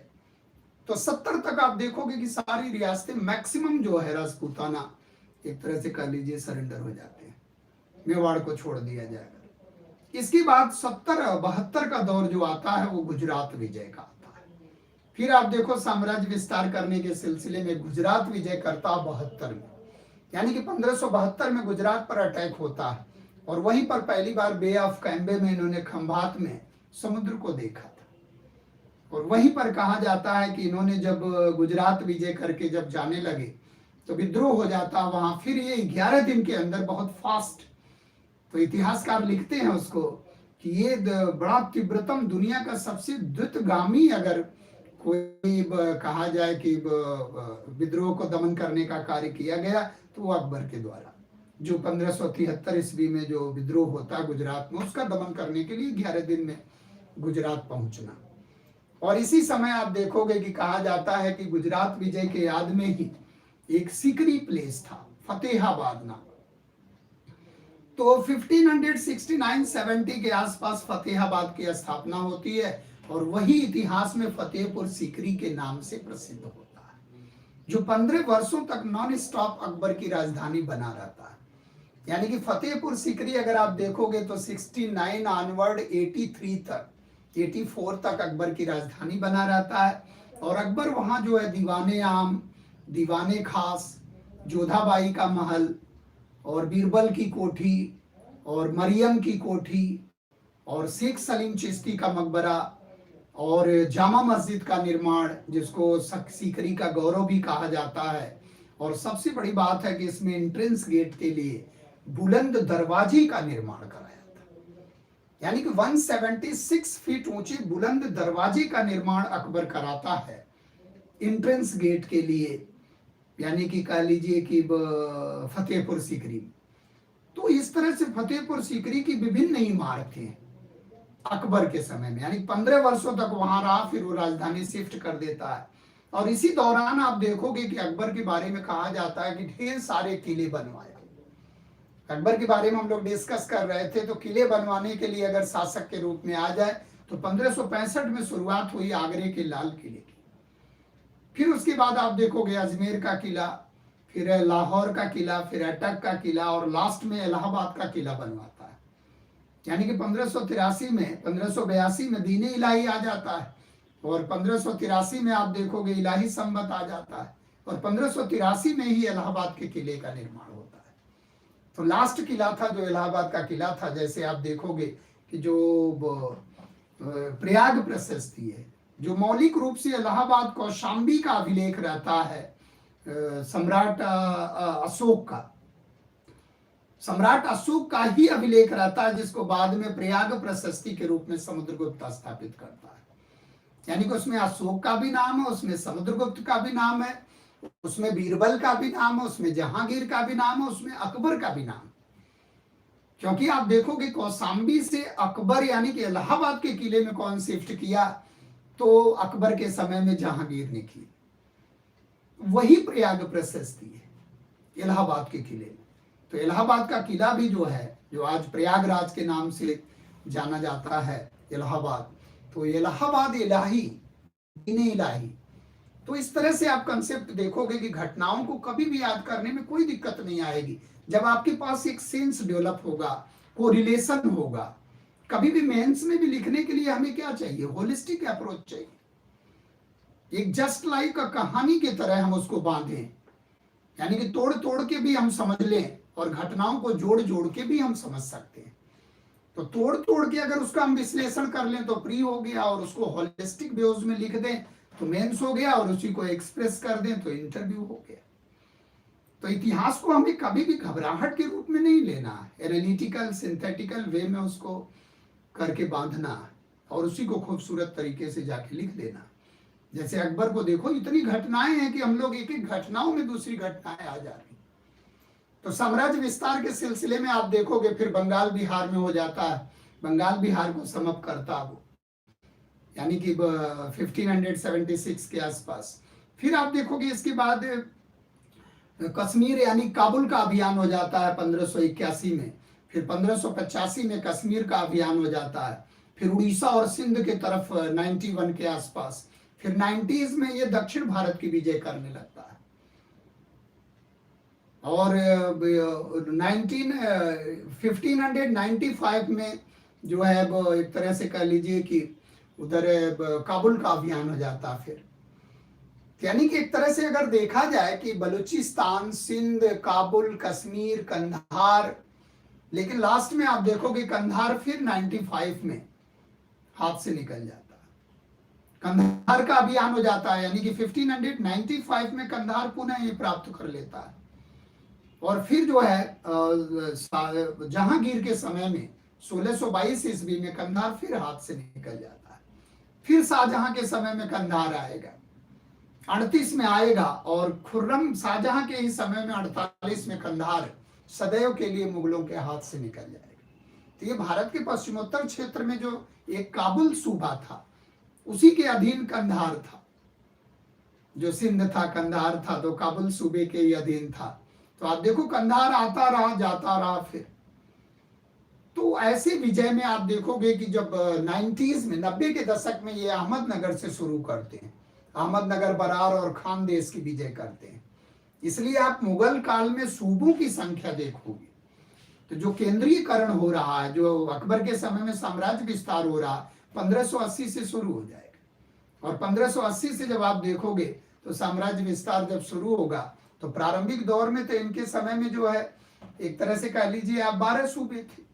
बाद में अहमदनगर और बरार और खानदेश बढ़ गया तो सूबों की संख्या 15 हो गई। बाद में 3 सूबे और बढ़े खुर्रम के समय में, तो सूबों की संख्या 18 हो जाएगी। और बाद में 3 सूबे और बढ़ेंगे तो औरंगजेब के समय में सूबों की संख्या हो जाएगी 21, और जिसमें 14 सूबे आप देखोगे उत्तर भारत में, और 6 सूबे जो है दक्षिण भारत में, और एक काबुल सूबा भारत के पश्चिमोत्तर क्षेत्र में रहता है। तो इस प्रकार से आप देखोगे अकबर के समय में ढेर सारी घटनाएं, यानी कि साम्राज्य विस्तार भी हो रहा, वैवाहिक संबंध भी हो रहा, और लास्ट में अकबर की जो विजय हो रही है असीरगढ़ की विजय। क्योंकि खानदेश को हम लोग प्रवेश द्वार मानते हैं दक्षिण का, अहमदनगर, खानदेश, और कहते हैं खानदेश में जब ये विजय किया और असीरगढ़ की विजय हुई, तो वहां तालों में आप देखो सोने की चाबियां लगती थी। जब गोलकुंडा की विजय हुई तब भी वही याद करता था, ये तो सोने का मिल गया पूरा जो है एरिया। बहुत अभूतपूर्व एक तरह से कह लीजिए वो विजय मानी जाती है। तो लास्ट विजय असीरगढ़ की विजय है जो 1601 में होती है। लेकिन आप देखोगे उसी समय सलीम का विद्रोह हो जाता है 1599 के आसपास, और बड़ी दुखद स्थिति हो जाती है। 1602 में अबुल फजल की हत्या हो जाती है। एक तो विद्रोह होता है 1586 में, 1585-86 में यूसुफ जाहियों का, बलूचियों का विद्रोह हो जाता है अफगान क्षेत्र में, जिसमें बीरबल मारा जाता है जो इनके दरबारी नौरत्नों में था। और बाद में आप देखोगे कि 1602 में जो है मर्डर हो जाता। सलीम के इशारे पर वीर सिंह देव बुंदेला थे, उन्होंने जो है एक तरह से अबुल फजल की हत्या कर दिया। तो मर्माहत हो गया अकबर जो है काफी मर्माहत हो जाता है ऐसे समय में, और टूट जाता है बिल्कुल। और लास्ट में आप देखो अतिसार के कारण 1505 ईस्वी में अकबर की डेथ हो जाती है। यानी कि ऐसे समय में आप अकबर की अगर योजनाओं को देखो पुनः, यानी कि बड़ा वो परिवेश का जो हमने कहा ना, सिया परिवेश और राजपूताना परिवेश और शादी विवाह का परिवेश, इससे अकबर में काफी सुलह कुल आ गया, यानी कि कंसिलिएशन आ गया, जिसका हम लोग प्रभाव योजनाओं में भी देखेंगे।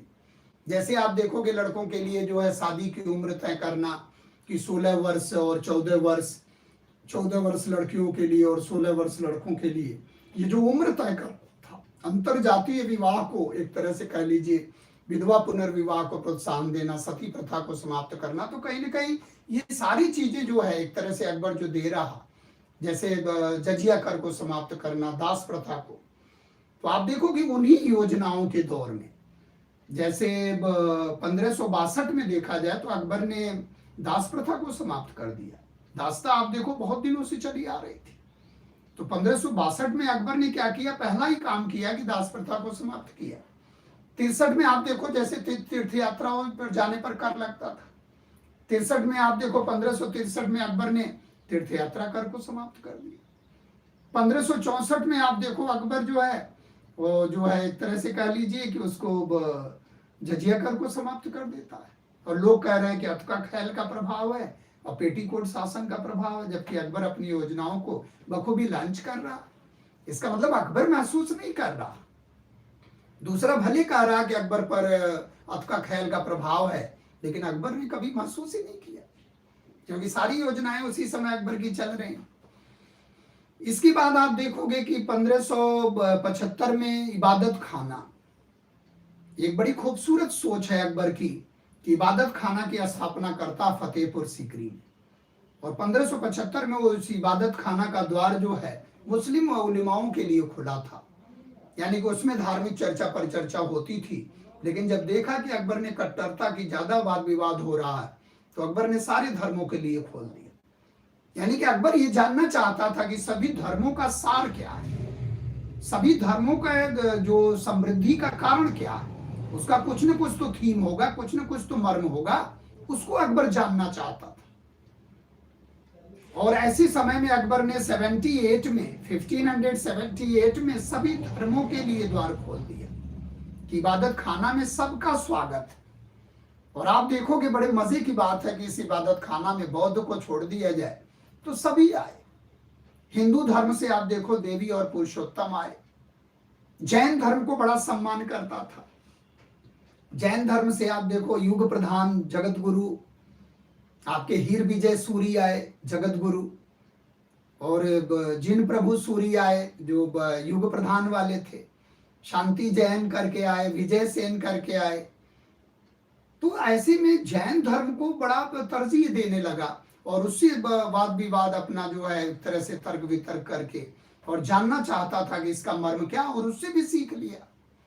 जैसे पशुवध का निषेध करना, आप देखो जो है उसका निषेध किया गया पर्टिकुलर, और हिंसा अहिंसा यानी कि हिंसा को रोक लगाना, ये चीजें वहां से लिया गया। जैसे आप देखोगे हिंदू धर्म में पुनर्जन्म है, मुंडन है। एक माँ की अकबर की जब डेथ हुई थी तो उसने मुंडन करवाया अपना। अकबर देखो आप दाढ़ियां नहीं रखता था, दाढ़ी बनवाता था अकबर। तो उसका मतलब एकदम फ्री छोड़ देता था कि जो जिस मजहब में उसी स्टाइल से वो रहे, उसको पूरी आजादी देता था। तो आप देखो उसका भी प्रभाव पड़ा, जैसे संस्कार पुनर्जन्म का प्रभाव पड़ा, मुंडन का, तिलक लगाना। अकबर जो उसकी आजादी देता था तिलक लगवाने का, यानी कि जो शास्त्रार्थ हो रहा है, जो इबादत खाना में चर्चा पर चर्चा हो रही है, उसका एक बड़ा गहन प्रभाव निकल कर आ रहा है। और वो बाद में देखोगे आप दीन इलाही के रूप में निकल कर आए। तो एक अगर निष्पक्ष समीक्षा करो आप उसकी, तो उसकी बड़े पॉजिटिव पॉइंट आपको नजर आएंगे। जैसे आप देखो दस्तूर मेहर जी राणा, ईसाई वो से आए, पारसी समाज से आए।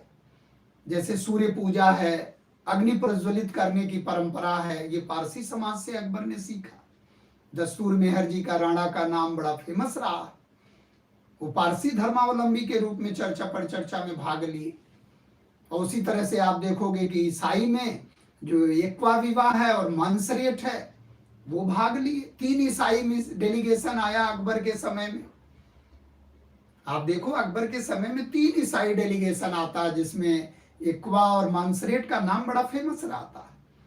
तो ईसाई धर्म से भी सेवा का भाव है, कल्याण का भाव है, सद्गुण का विचार है, ये ईसाई धर्म से इन्होंने सीख लिया।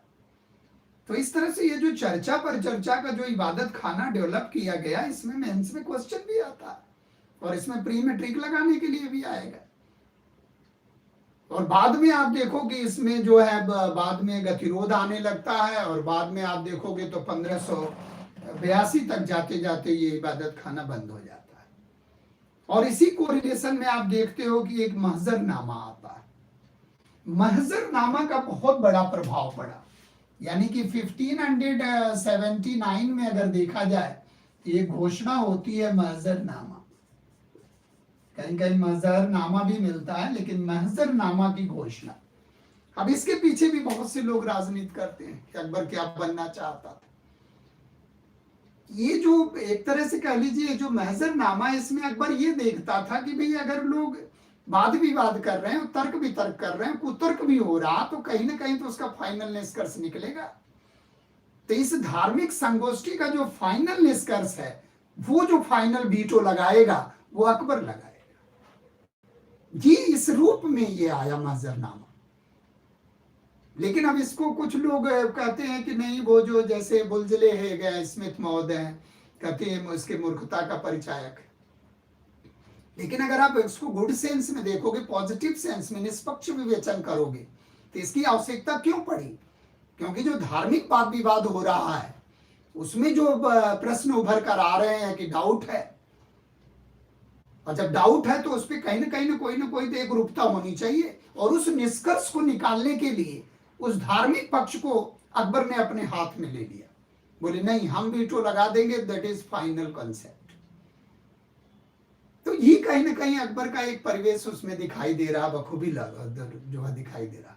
इसके बाद आप देखोगे कि 1580 के आसपास टोडरमल का सिस्टम आ जाता है, जो आईने 10 साल के नाम से फेमस रहता है।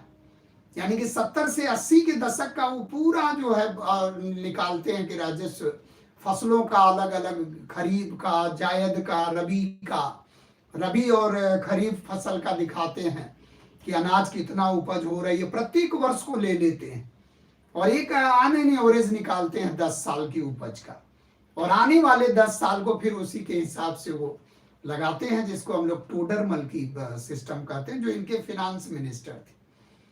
और जो टोडरमल की सेवाएं थी वो एक तरह से कह लीजिए शेरशाह सूरी के समय में भी थी, उनके दरबार में भी टोडरमल था, और वही टोडरमल वित्त मंत्री के रूप में यहाँ भी रहता था।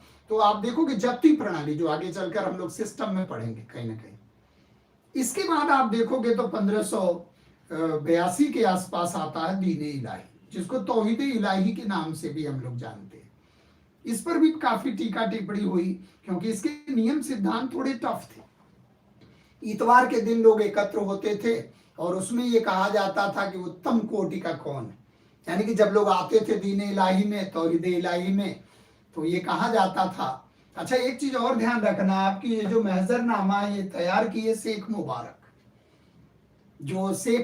जो अबुल फजल फैजी के एक तरह से कह लीजिए कि जो है डैडी थे, उनके पिता थे, और अबुल फजल और फैजी दोनों भाई थे, शेख मुबारक के बेटे थे। तो शेख मुबारक के द्वारा इसको तैयार किया गया था, ये दरबार में रहते थे लोग। तो आप देखोगे कि जो दीन इलाही है, दीन इलाही या तौहीद इलाही में कुल 18 से 19 लोग, यानी कि 18 लोग शामिल थे, जिसमें अगर देखा जाए तो एक ही महेश दास थे जो हिंदू से शामिल थे, जो आपके बीरबल थे, बाकी उसमें हिंदू कोई भी नहीं था। और मानसिंह और भारमल को अगर देखा जाए तो इन्होंने ठुकरा दिया था कि भाई हम इसका सदस्य नहीं बनेंगे, क्योंकि उसमें पहला ही ऑप्शन क्या था कि जब अकबर के सामने आप जाओगे तो अपनी पगड़ी उतार कर अकबर के सम्मुख रख दोगे आप, यानी कि अपने को सरेंडर कर दोगे, और फिर वो पगड़ी जो है वो अकबर आपके सिर पर रखेगा, और अल्लाह अकबर और जिलाही का अभिवादन करना पड़ता था। तो एक तरह से कह लीजिए कि उसकी कुछ योजनाएं इसमें इम्प्लीमेंटेशन में थोड़ा बाधा उत्पन्न कर रही थी, नहीं तो ये अकबर की बहुत बड़ी सोच थी। और इसमें कोई दो राय नहीं है कि एक बहुत ही समन्वयकारी सुलही कुल के रूप में अकबर ये चाहता था कि ये कट्टरता खत्म हो, ये द्वंद्व भाव है लोगों में, अंतर द्वंद्व है वो समाप्त हो, और लोग आपसी मेलजोल को बढ़ावा दें, जिसको सुलहे कुल के नाम से अकबर जानता है। उस रूप में अकबर ने इसे देखा। इसका पूरा विवरण करोगे तो आप देखोगे कि जहांगीर ने भी अपने उसमें लिखा, जहांगीर ने अपने आत्मकथा में लिखा है कि अकबर के समय में मस्जिदों में आप शिया सुन्नी दोनों एक साथ जाते थे और नमाज अदा करते थे, सब मेल जोल था। इसका मतलब सुलह कुल की नीति कहीं ना कहीं अकबर की बहुत सफल रही, मेल जोल की नीति, और वो निजामुद्दीन औलिया से कहीं ना कहीं सीखा। यानी कि सुलह कुल की जो नीति है, जो तौहीद इलाही है, ये विचारधारा अगर देखा जाए तो कहीं ना कहीं जो बड़े गुरु थे निजामुद्दीन औलिया, जो अखिल भारतीय बनाए, उनसे कहीं ना कहीं अकबर प्रभावित था। तो तौहीद इलाही को भी उस सेंस में लेना हम लोग। तो इस तरह से अकबर की योजनाएं सारी देखोगे आप, तो एक बहुत बड़े कंसेप्ट के रूप में अकबर जो है उभर कर आता है, बहुत बड़े साम्राज्य का निर्माण करता है। कला, वास्तुकला के क्षेत्र में, चित्रकला के क्षेत्र में अकबर के जैसा पारखी नहीं कोई था। तो चित्रकला में अकबर कहता था कि चित्रकार के पास से खुदा के पास पहुंचने का चित्रकार के पास एक बहुत बड़ा माध्यम है, लेकिन वो खुदा तो नहीं हो सकता है, जीवित तो नहीं कर सकता है, डर तो बना रहता है उसको। लेकिन आप देखोगे एक बहुत बड़ी चित्रकारी एक बहुत बड़ा माध्यम बनती है, वो उसकी पहचान थी, उसकी परख थी। तो ये अकबर का शासनकाल है पूरा ओवरऑल। इसके बाद आप देखते हो कि अतिसार के कारण अकबर की डेथ हो जाती है, और अकबर की जब डेथ हो जाती है इसके बाद बेटा सलीम या जहांगीर बनता है। और जहांगीर बहुत दिनों से जैसे कहते हैं ना कि इंतजार कर रहा था कि इनकी जो लग रहा है कि हम वृद्ध हो जाएंगे और शासन मिलेगा नहीं। ऐसे समय में आप देखो कुछ लोग ऐसा भी कहते हैं, विद्रोह कर जाता है। और आप देखो अबुल फजल की हत्या इसी के इशारे पर होती है तो अकबर टूट जाता है। फिर जहांगीर का जो समय आता है, जहांगीर को आप एक तरह से कह लो मरियम उस जमानी के गर्भ से जहांगीर पैदा होता है, जो आमेर के बिहारी मल या भारमल की पुत्री थी। यानी कि राजपूत खानदान में, यानी कि राजपूत घराने में एक तरह से कह लीजिए कि जहांगीर का एक राजपूताना परिवेश में पालन पोषण और इसका एक प्रभाव पड़ता है जहांगीर के पास। तो जहांगीर पर काफी कुछ प्रभाव अकबर का दिखाई देता है। लेकिन जहांगीर के ही समय में आप देखोगे खुसरो का विद्रोह हो जाता है। जैसे ही जहांगीर सिंहासन पर बैठता है और 1606 में खुसरो का विद्रोह हो जाता है बार बार, और 1606 में खुसरो का विद्रोह हो जाता है। और खुसरो को कहा जाता है कि आशीर्वाद मिलता और धन मिलता किससे? अर्जुन देव से। अर्जुन देव बनाम खुसरो का प्रकरण शुरू हो जाता है। यानी कि अर्जुन देव को आप देखोगे तो जहांगीर के ही समय में अर्जुन देव को फांसी की सजा दे दी जाती है। चंदू शाह एक रहते हैं और इनको कारागार में जो है कैद करके और एक तरह से कह लीजिए कि इनको फांसी सजाए मौत की सजा दे दी जाती है। इसके बाद आप देखोगे कि धीरे धीरे जब आगे ये बढ़ते हैं तो इन्हीं के समय में एक बहुत बड़ा जो है उपलब्धि होती है, मेवाड़ की फतह। यानी कि 1615 ईस्वी में खुर्रम के प्रयासों से कई लोगों को भेजा गया मेवाड़ की विजय करने के लिए, क्योंकि राणा अमर सिंह थे और उनके बेटे थे राणा करण सिंह, वो सलीम के समय में थे। अब आप देखोगे कि जो सलीम के समय में राणा अमर सिंह के साथ संधि हो जाती है और उसका प्रभाव किसका रहता? खुर्रम का।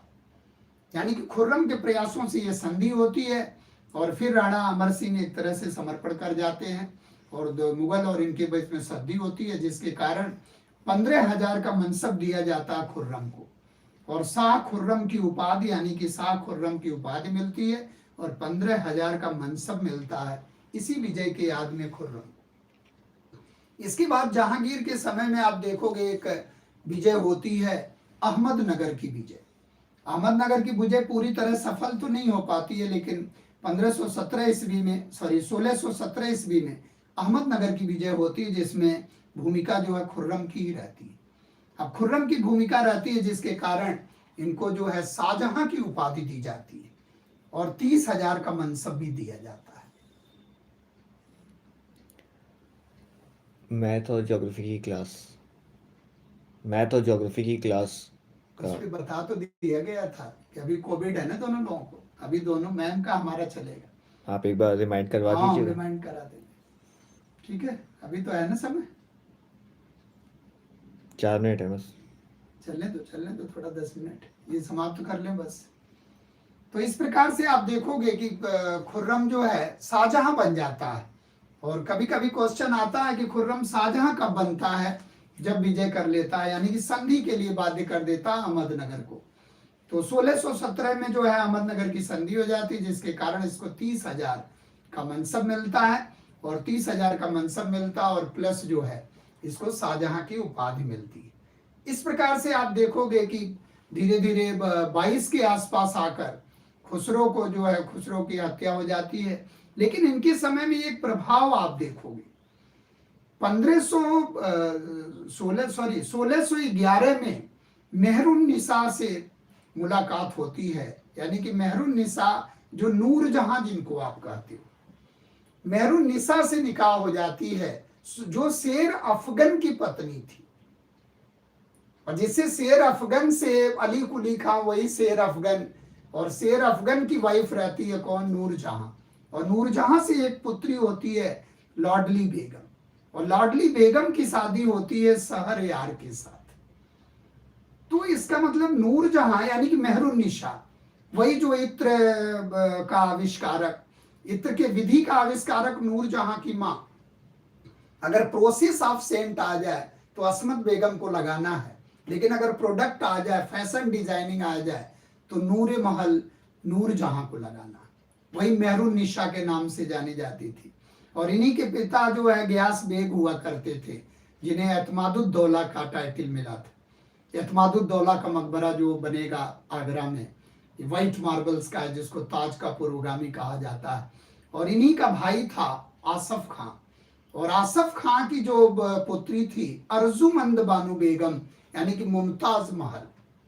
तो 1611 में नूरजहां से निकाह होता है जहांगीर का, और 1612 में नूरजहां के भाई यानी कि भतीजी होती है नूरजहां की अर्जुमंद बानो बेगम उर्फ मुमताज महल से विवाह होता है किसका, खुर्रम या शाहजहां का। और इसी खुर्रम और मुमताज महल से 14 संतानें होती हैं, जिसमें 14 संतानों में 7 जीवित रहती हैं और 7 मर जाती हैं।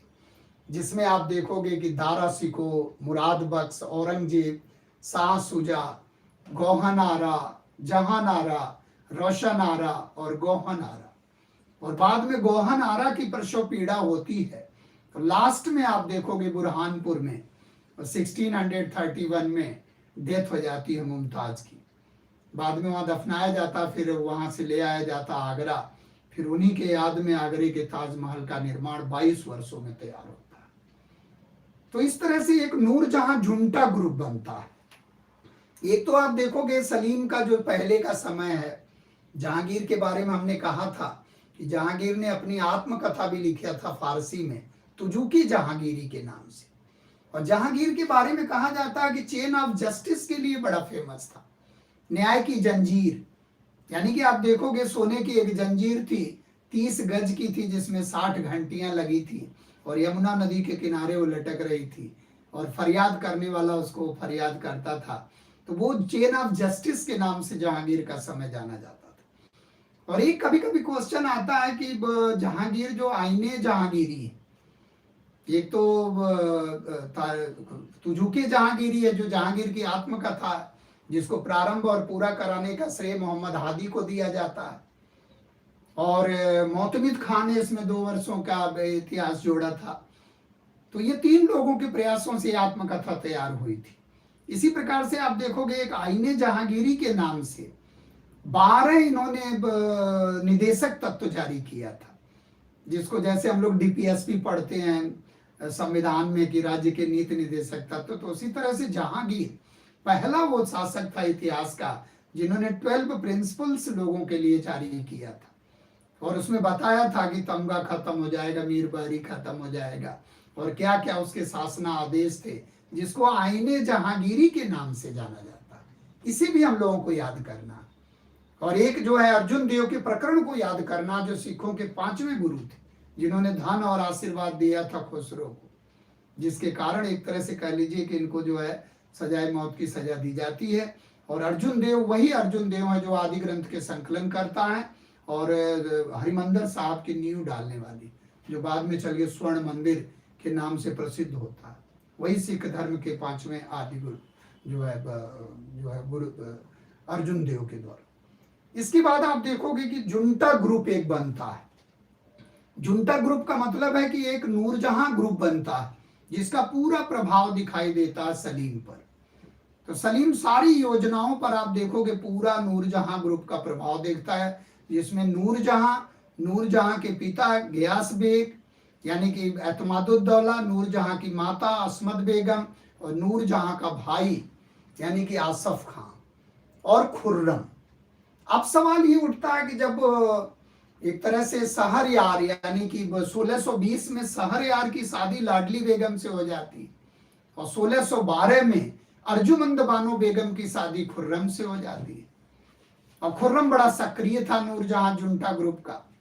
तो आप देखो एक बड़ी अंतर्द्वंद शुरू हो जाता है कि खुर्रम महत्वाकांक्षी होने लगता है, इसलिए नूरजहां जुंटा ग्रुप जो है वो कमजोर हो जाता है। और 1621 में असमत बेगम की डेथ हो जाती है, और 1622 में एतमादुद्दौला की डेथ हो जाती है, जिसके कारण ये नूरजहां जुंटा ग्रुप जो है ये एक तरह से निष्क्रिय हो जाता है। और बाद में आप देखोगे कि खुर्रम ने भी जो है विद्रोह कर दिया जहांगीर के विरुद्ध, और उस विद्रोह को दबाया किसने, महावत खान ने। और लास्ट में चलते चलते महावत खान ने भी जहांगीर के विरुद्ध विद्रोह कर दिया। तो अगर जहांगीर के शासनकाल का हम लोग ओवरऑल समीक्षा करें कि जहांगीर के शासनकाल में आप देखोगे एक तो एतमादुद्दौला का मकबरा बनेगा, एक विलियम फिच ने लिखा है अनारकली के बारे में। अनारकली के बारे में आप लोगों ने बहुत कुछ सुना होगा। एक नृत्यांगना के रूप में अनारकली होती है जिस पर ये जो है मोहित हो जाते हैं और बाद में अनारकली को बाहर निकाल देता औरंगजेब उस अकबर। और बाद में ये 1615 में अनारकली का मकबरा लाहौर में बनवाते हैं जहांगीर, और 1615 में ही सिकंदरा में बनता है अकबर का मकबरा, और 1626 में बनता है एतमादुद्दौला का मकबरा जो बिल्कुल व्हाइट मार्बल्स का है आगरा में। और वैसी में पहली बार आप देखोगे पित्रा का पूरा प्रयोग किया गया है। तो एक यात्रियों का प्रकरण भी बड़ा फेमस रहा है जहांगीर के बारे में। जैसे आप देखोगे कि जो कैप्टन हाकिंस हैं जो सूरत में प्रयास करते हैं लेकिन पुर्तगालियों के कारण वो प्रयास इनका सफल नहीं हो पाता है। तो कैप्टन हाकिंस का प्रकरण बड़ा फेमस है जो फारसी में आया, दरबार में बात किया और एक तरह से कह लीजिए कि खान की उपाधि मिली उसे और एक तरह से 400 का मनसब दिया जहांगीर ने। कैप्टन हाकिंस फिर चला जाता है, यानी कि हेक्टर नामक जहाज से आया और 1608 में, और 1608 में आप देखो सूरत फैक्ट्री की स्थापना होती है। और बाद में आप देखो कि जब इसको इजाजत नहीं मिल पाती है, असफल हो जाता है, तो ये चला जाता है, फिर आता है। और इसी के साथ आया था विलियम फिच। विलियम फिच जो अनारकली के दंत कथा का उल्लेख करने वाला पहला यानी कि अंतिम जो है यात्री था। अनारकली के बारे में उल्लेख करने वाला विलियम फिच ही था। और टॉमस रो एक आता है जो 16 से यानी कि 1615 से 18 तक 3 साल तक दरबार में रहता है टॉमस रो, और उसी के साथ आता है एडवर्ड टेरी पादरी के रूप में। तो एक प्रकरण ये जो है थोड़ा सा हम लोगों को ये ध्यान रखना कौन सा यात्री कौन सा गुमास्ता किसके समय में यात्रा करता है। तो इसके साथ जो है कल हम लोग पूरा कर लेंगे।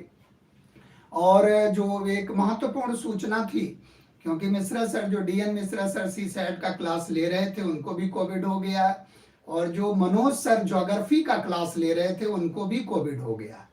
तो अभी आप जो है लगातार इतिहास का क्लास और मैम का क्लास लोगे, इसके बाद हम लोगों का समअप हो जाएगा। 1-2 दिन में हम मॉडर्न हिस्ट्री में प्रवेश करने वाले हैं जहाँ से बहुत क्वेश्चन आता है।